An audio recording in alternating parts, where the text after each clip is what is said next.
6,000 years had passed since the end of the flood. The world had been utterly transformed.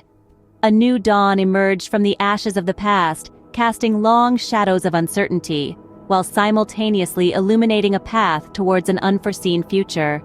As the world healed, its inhabitants looked towards this future with renewed hope. Yet an insidious malevolence lurked in the shadows, a specter of looming peril.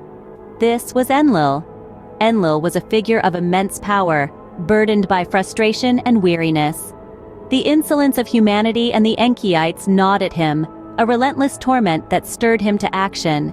In a display of his formidable authority, he summoned his children, his voice echoing with an ire that rattled the very foundations of the earth. His directive was clear: wherever the weapons of terror are, find them. His determination was unwavering, his resolve unbreakable. Enlil had set his sights on dominating the earth. His ambition was not without obstacles, however. In the east of his burgeoning kingdom, the followers of Nabu stood in his path. With the tacit permission of Marduk, ruler of Babel, Enlil steeled himself for the looming confrontation. Yet, Enlil's contempt was not reserved for the followers of Nabu alone. Giants, Cro-Magnons, and the children of Adam, none were exempt from his disdain. They were all equally human in his eyes, all equally deserving of his wrath. His orders were chilling in their simplicity: go eliminating everyone they should. His wish was a terrifying mandate, one that sent ripples of dread coursing through the veins of those who heard it. The giants, Cro-Magnons, or children of Adam were just as human for them.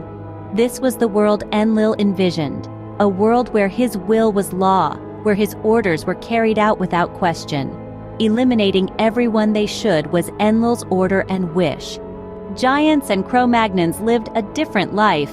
They were the epitome of tranquility, nature enthusiasts who reveled in the simple joys of existence. Their lives danced to the rhythm of the sun and the moon, their worries extending no further than the need for shelter and sustenance.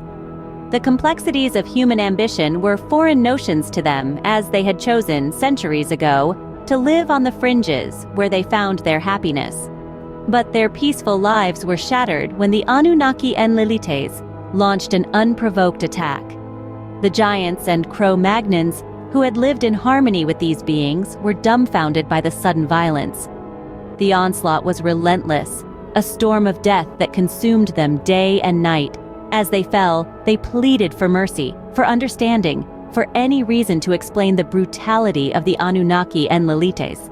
When death overcame them, giants and Cro-Magnons begged for explanations, and begged forgiveness from those who attacked them day and night, from the Anunnaki Enlilites, whatever the reason.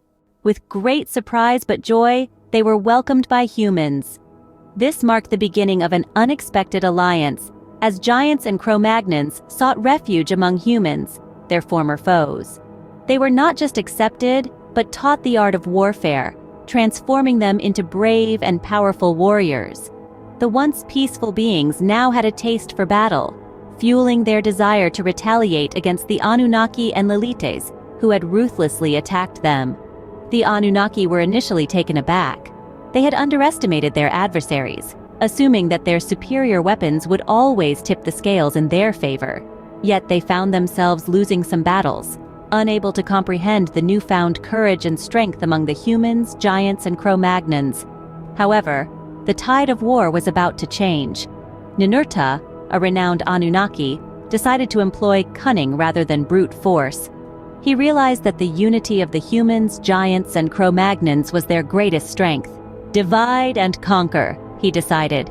Ninurta called for Anunnaki captains, giants in size and stature, and introduced them surreptitiously into the armies of the humans, giants, and Cro-Magnons. His plan was as simple as it was devious. As captains of Enlil, attract them and form sides that create quarrels among themselves out of envy or jealousy. Let them face each other, I wish, he ordered. And so it began, the internal strife slowly seeping into the unified front. Small disagreements turned into quarrels, and quarrels escalated into full-blown battles. The unity that had once been their greatest strength was now their biggest weakness. The humans, giants, and Cro-Magnons began to fight among themselves, their enemy no longer just the Anunnaki, but each other as well. A game of battles began that amused the Anunnaki and Lilites, since the captains tilted the results of such battles in the direction they wanted. Ninurta's plan had worked. Through cunning and manipulation, he had turned the tide of the war, leaving the humans, giants, and Cro-Magnons to question their alliances and their fate. A rich and populated city was one of the places chosen to eliminate humans, giants, and Cro-Magnons. The stage was set, and the drama of love and jealousy was all too real. The city, teeming with life, was about to become a battleground, a place where destinies would be rewritten. The Anunnaki and Lilites, led by the ruthless Enlil, were ready to enact the final phase of their plan. Ninurta, Enlil's cunning son, had set the wheels in motion, causing strife and discord among the humans, giants, and Cro-Magnons.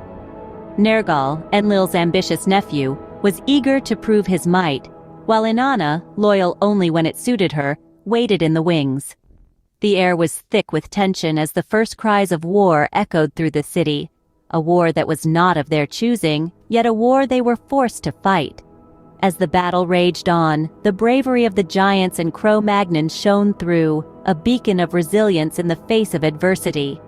In the end, the world had been transformed, from the aftermath of the flood to the emergence of Enlil. The tale of the giants and Cro-Magnons is a testament to the resilience and courage of those who dare to resist.